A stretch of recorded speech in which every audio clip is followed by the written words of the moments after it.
Yo, what up, YouTube? This Jay Reacts back with another reaction with Tariq Nasheed. And this time he going in on Pan Africans. And the question is, did the CIA fund Pan Africanism? And why is all these black Americans so hell bent on being Pan African and getting mad at FBAs and specifically mad at Tariq Nasheed like they can't get nothing done, but Tariq goes in on these Pan African, basically like, why y'all coming at me? Why am I stopping y'all progress and building up Africa? Let's just get into it, bro. Let's just get into it. Because we got to touch on that with these people who's promoting Pan Africanism.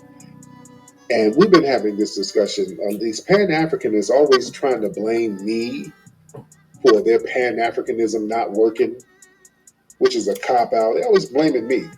Every time people are talking about their Pan Africanist stuff, the conversation pops on to me with Tariq. All that FBA stuff, Tariq is so divisive. Tariq Nasheed is not stopping none of you from going over to Africa and building your version of Wakanda. I am not stopping none of you. Family, the Pan African thing, man, it's on its deathbed. And we got to be very real because that's my thing. I'm all about honesty. I think like a military general, man. That's what my mindset is on. I ain't trying to be sentimental on nothing. I ain't trying to be emotional. I think strategically. Everything I do is all about strategy. Does the shit work or does it not work? If it's working, okay, let's push forward and do more of it. If some shit ain't working, leave it alone and let it go. Let's go to another direction. Because the dominant society, they like us doing shit that don't work so that we get like a little symbolic thrill. That's why they love bringing up marches in Selma and all of that. Yeah, they don't tell you the balance of the marches. See, they do these symbolic marches every year. The Democrats do that. They go take a photo op on the Edmund Pettus Bridge. Hey, vote, because this is the tradition. We're fighting for justice and civil rights. And a bunch of black folks got beat up here 70 years ago. Now, they don't tell you the flip side of what happened during the civil rights movement. Yeah, you had one group, the A side, who was in front of the cameras in the media showing dignity in oppression. But then you had the B side, the grassroots in the streets that had the Molotov cocktails and they were on the roof sniping. You understand? So they really minimized the B side, which was the real heartbeat of the movement. But family, just this whole Pan African thing, we got to be very honest. I saw some documents earlier. One of our Twitter followers, he posted a document from 1961, I think, like some CIA document, and it showed how the CIA they've been funding Pan Africanist groups and the Pan African movement heavily because even in their CIA documents, they looked at Pan Africanism as not really a threat. They didn't think Pan Africanism was a threat. Why do y'all think they always promote it?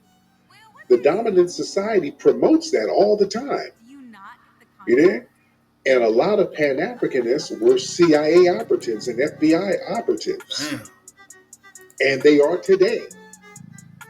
Truth be told, we've been saying that for years. A lot of these Pan African cats who are really hardcore talking about Pan Africanism, many of them are ops, many of them are informants. A lot of them tethers And too. there's a reason why people who promote Pan Africanism, they're not looked at as a threat, but those of us who promote our foundational Black American lineage, that's looked at as a major threat. Notice, look how people are shaking and trembling now that we've acknowledged heavily our lineage on this land. Look how everybody is freaking out. Look at all the sock puppet accounts that the feds have to pay for where people are online denigrating our lineage all day, trying to tell us what we're not. Just every single day, all day. And family, there's a reason why they promote Pan Africanism, the dominant society, over our lineage here. Mm-hmm. Because you know what, Pan Africanism, that lacks a tangible political base in the United States. That's number one. See, the Pan African movement that encourages Black people to focus on Africa rather than organizing politically for resources here.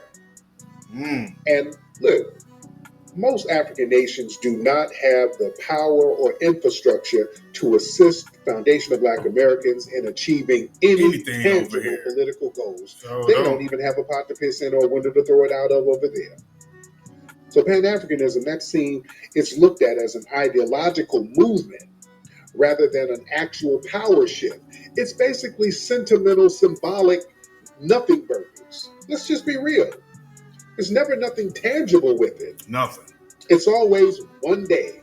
Hey man, what's up with this Pan Africanism? What y'all got going on? Well, one day, nigga, we're gonna have Akon CD, we're gonna have Shea Butterland, and we're gonna have Bushmeatville, and just all this bullshit, and it's just never there. It's a bunch of mythical and improbable goals. Let's be real. A lot of Pan African ideologies, they revolve around concepts like repatriating to Africa and forming a global Black nation state, which is, let's be real, it's unrealistic due to geopolitical, economic, and cultural barriers, family. And many of the intelligence agencies, like the CIA and FBI, they recognize that these ideas don't represent a real world challenge to American power. They know those nations over there are so damn divided and tribal. They don't Mm-hmm. have anything going on over there So outside of their don't. damn villages. They know that. You understand?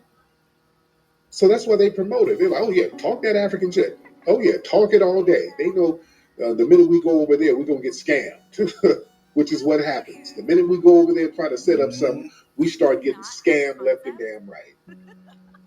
And the CIA and the FBI, they've infiltrated so many Pan African movements since the 60s. You know, they've been placing operatives in these movements. There's so many Mm-hmm. documents showing that a Mm-hmm. lot of these Pan African groups, going all the way back to the 60s, were controlled oppositions, man. They were controlled opposition left and right. And when they infiltrate these movements, that will ensure that the movement it's performative rather than really revolutionary. There's a reason, family. They've been talking this Pan Africanism shit since the 1920s, and is nothing popping over there in Africa that we are building together. Nothing. You dig? If it was going to happen, it would have happened. You dig? It's a cool ideology, but it's just not practical. You dig? And a lot of these intelligence agencies and political entities, see, they often encourage Pan Africanism in the form of cultural festivals and non threatening academic discussions and economic power partnerships with nations that serve U.S. interests. So basically, they'll sit here and have us prop up Africa, and then they'll send U.S. aid to some of these puppet leaders over there, and the people over there don't get the money. You know what I'm saying? This is what that U.S. aid stuff is exposing. You see, we sit up here and justify them sending money to these corrupt leaders. We don't get none of the money. The people over there on the ground don't get none of the money. But we sit up here promoting this Pan African ideology while it's being funded with corrupt intentions. And also, another reason why the dominant society promotes this Pan African thing, because there's a lack of lineage based claims for reparations. You see, notice, family, when we start talking about reparations, notice these Pan African organizations that's supposed to be about reparations, Hmm. but they're controlled oppositions. They're controlled opposition. The minute we start talking about reparations, you get the N Cobras and all of these groups that's been around forever talking about, man, we don't need no money. And also, All black people need to get some reparations, and part of the reparations is repatriating back to the motherland. Remember they be saying all that weirdo shit, and Yeah, we're yeah. like, what the hell? They know that's a crash out. They know that's a Man, crash it seems out. like this whole shit is a setup. Yeah. Pan Africanism is a setup. See that Pan Africanism. See that promotes that whole "we are all African" Yeah, ideology, which yeah, dilutes the specificity of our yeah. claims of reparations here and political redress in the United States. See, the Foundation of Black American Delineation Movement, on the other hand, that directly hollers at the U.S. government with specific, tangible demands for justice and compensation. Not this Wakanda shit. Maybe one day we're going to have Shea Butter Land. Maybe one day we're going to connect with people in Ghana and all. Man, Yep, yep. that's just an Wakanda idea. shit. We're talking about some real tangibles. We're giving dollar amounts. What we need from this government here, because this is our land. And when they keep on promoting Pan Africanism in the media and education. And that's the thing. If you look at what is on this map, where they're showing Uganda, Rwanda, and recently, um, in another video, Tariq Nasheed was speaking about what just happened in Goma. See, that's a part. That's what's I guess that's east. Um, in the Congo. But see, the thing is, what he be talking about a lot too, in this Pan Africanism is like they can't collab they can't collab with each other on the continent of Africa. Here, right here, Uganda, Rwanda, and we know what happened with them with the what was it, the Tutsis and the Hutus, whoever that was. They blamed it on the British or whatever coming over there and put them dividing them. But goddamn, not see they got warriors over here in Goma fighting for this part of the Congo. You got other rebels in the Congo, but these folks that's fighting in Goma fighting for their people here in Goma. They saying the Uganda and the Rwandans are funding the M23 rebels. So you got these black folks in Uganda, you got these black folks in Rwanda, you got these black folks in Congo, Goma, the city, and you got all these folks, all these black people over here fighting, killing each other. But it's supposed to be some Pan Africanism. It's not Pan Africanism on the continent of Africa. So why are we as Black Americans, FBAs, looking over to Africa? That's our home, and looking over them for Pan Africans for us to all fight as one global African, but they can't even get along on their own continent. Are you kidding me? Education system with these alphabet organizations. See, that's a distraction from domestic black economic and political power. See, the U.S. government, they see Pan Africanism as a way to keep black Americans looking outward rather than organizing politically inward for resources domestically. And that's why everybody's freaking out that we've acknowledged our lineage here.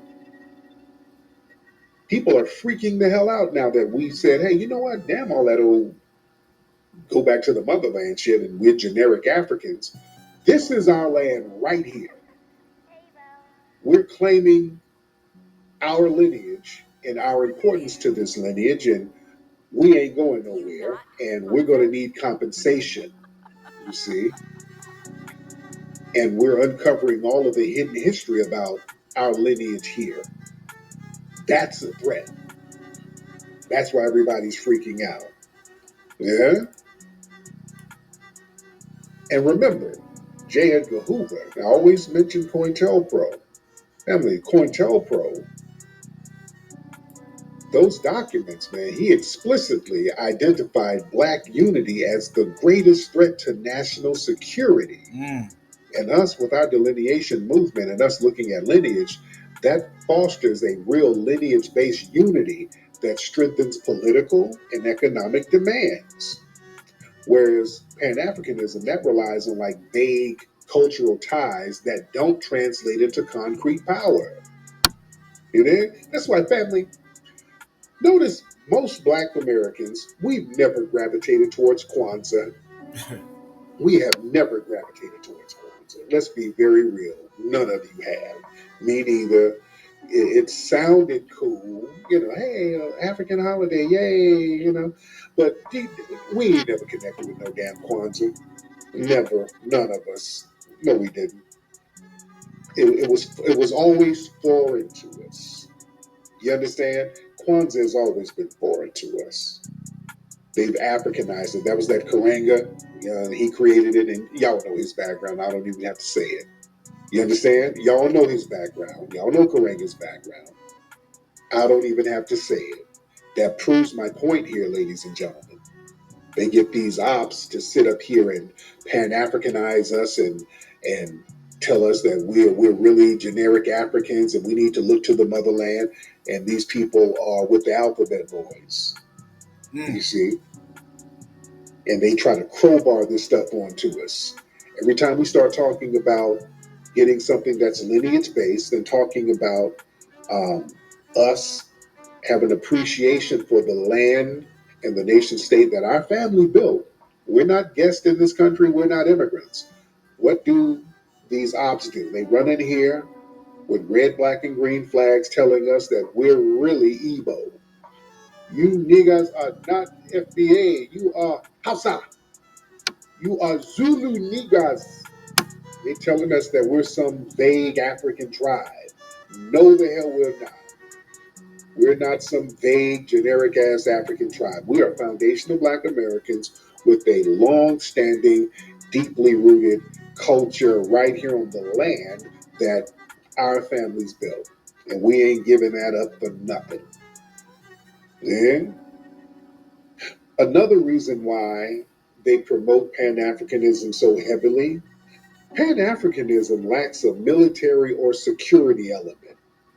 You understand? It's not a threat. It doesn't have, It's it's not a threat. never about It is securing not a threat. anything or Pan having a Africanism militaristic ain't moved response the to needle. systematic oppression. Psh, See, bro. historically, successful nationalist movements, they required some form of military or self-defense structure. Like in the 1960s, let's be very clear. The reason why we got things popping, you had the Black Panthers, like we had the brothers and sisters marching and singing church songs on camera, but behind the scenes, the Black Panthers, you had the Deacons for Defense, you had the grassroots brothers out here doing guerrilla warfare tactics in urban areas. So that was a militaristic arm. You had the Black Liberation Army. Those were the cats who got Assata Shakur out of jail. You understand? You had grassroots military arms of the movement right here.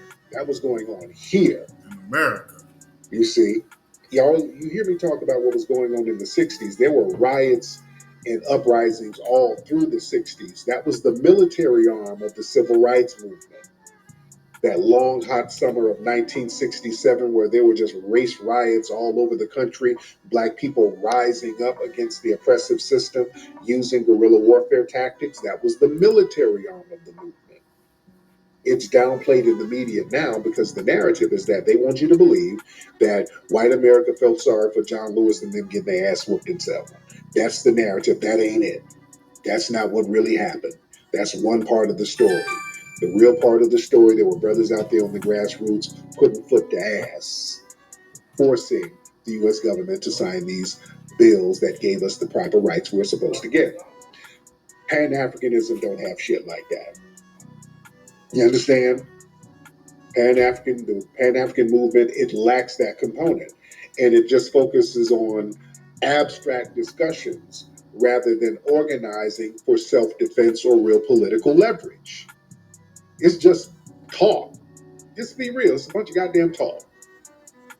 It's like, niggas, you putting on some dashikis, you smashing a Kenyan broad, and you eating some jollof, and that's it. There's nothing, you're not building nothing, you're not protecting anything militarily.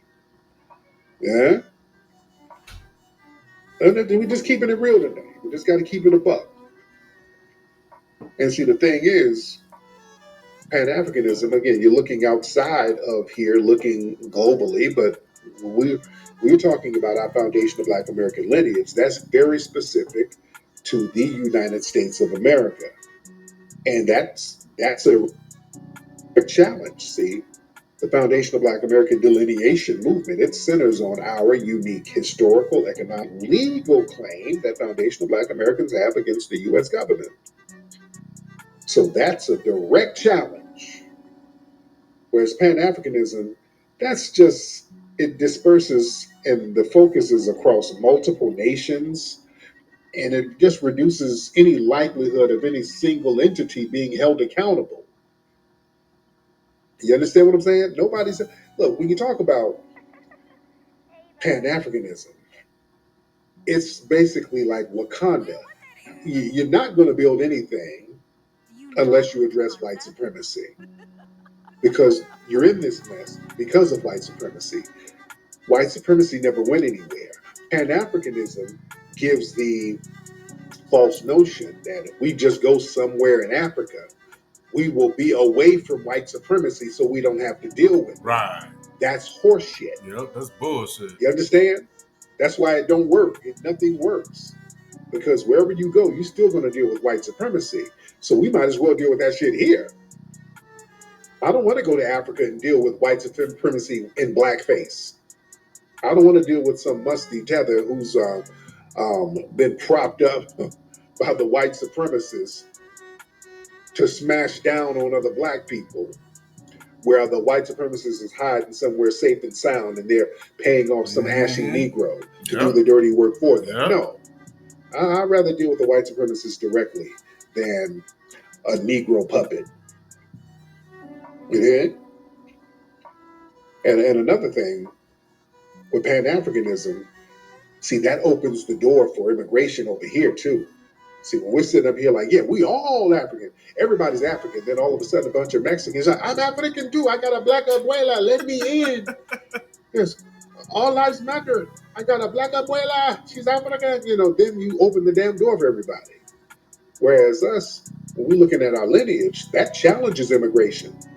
See, the U.S. government, they use immigration to dilute foundation of Black Americans' political power.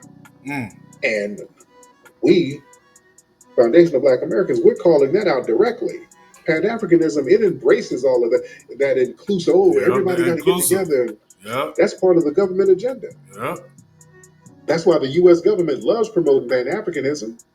You go to these schools, they got African studies all damn day. They'll let you talk about going to Africa. Oh, dude, here's all the money in the world. Let's bring over some African teachers. Why do you think all these damn universities got these tethered teachers who sit up online and call us akatas and shit all day? These HBCUs are now flooded with tethered teachers and tethered administrators. Look at Howard University. It's tethered down. No disrespect to Howard. And Howard University fired our good sister, Queen Mother, Dr. Frances Cress Welsing, when she was going in on white supremacy so heavily. I never forgave them for that. Yeah, we should never let them forget that. I'm going to talk about that in the new Hidden Colors movie. I'm going to put their ass on the hot seat about that. Oh, yes.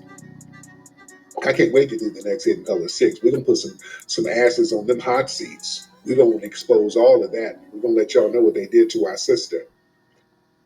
Oh, yeah, we going there. We going there. Okay. Nush? Hop in, Nush. Nush, hop in. On that note, look, y'all can go to Tariq Nasheed's page, look up this video in its entirety. I know I was playing another video on this. Y'all can hold on, let's go. Y'all can check this video out on Al Jazeera, Al Jazeera English. Yo, we got a lot of stuff on that. We've been bringing up a lot of information on Africa and different things what's going on in there. There's a couple articles I put up. You know, we got this Pan African article right here. You know what I'm saying? This here right here, the National Intelligence estimate number 60 is 60, 72, 61. The probable interrelationships of the independent African states. Man, y'all can go look that up. I mean, it's just it's quite a few articles and documents and stuff that's really talking about the CIA involvement in Pan Africanism and what the true you know the true sentiments behind what they're trying to promote. So in that video in here, it was showing Patrice Lumumba. Man, they got him up out of there. They killed that man. You know what I'm saying? They killed that dude, bro. So it's like that Pan African shit, bro. That shit is dead, man. It's CIA motivated, keeping us looking over to Africa instead of here in the United States. Cause we ain't getting nothing back from Africa to help us in America, or to collab with them and build shit and use them minerals they got over there. All the natural minerals in Africa. Come on, bro. But shit, FBA, stand up, be one first. Yo, this J Reacts. I'm back with another one. We out of here. Peace.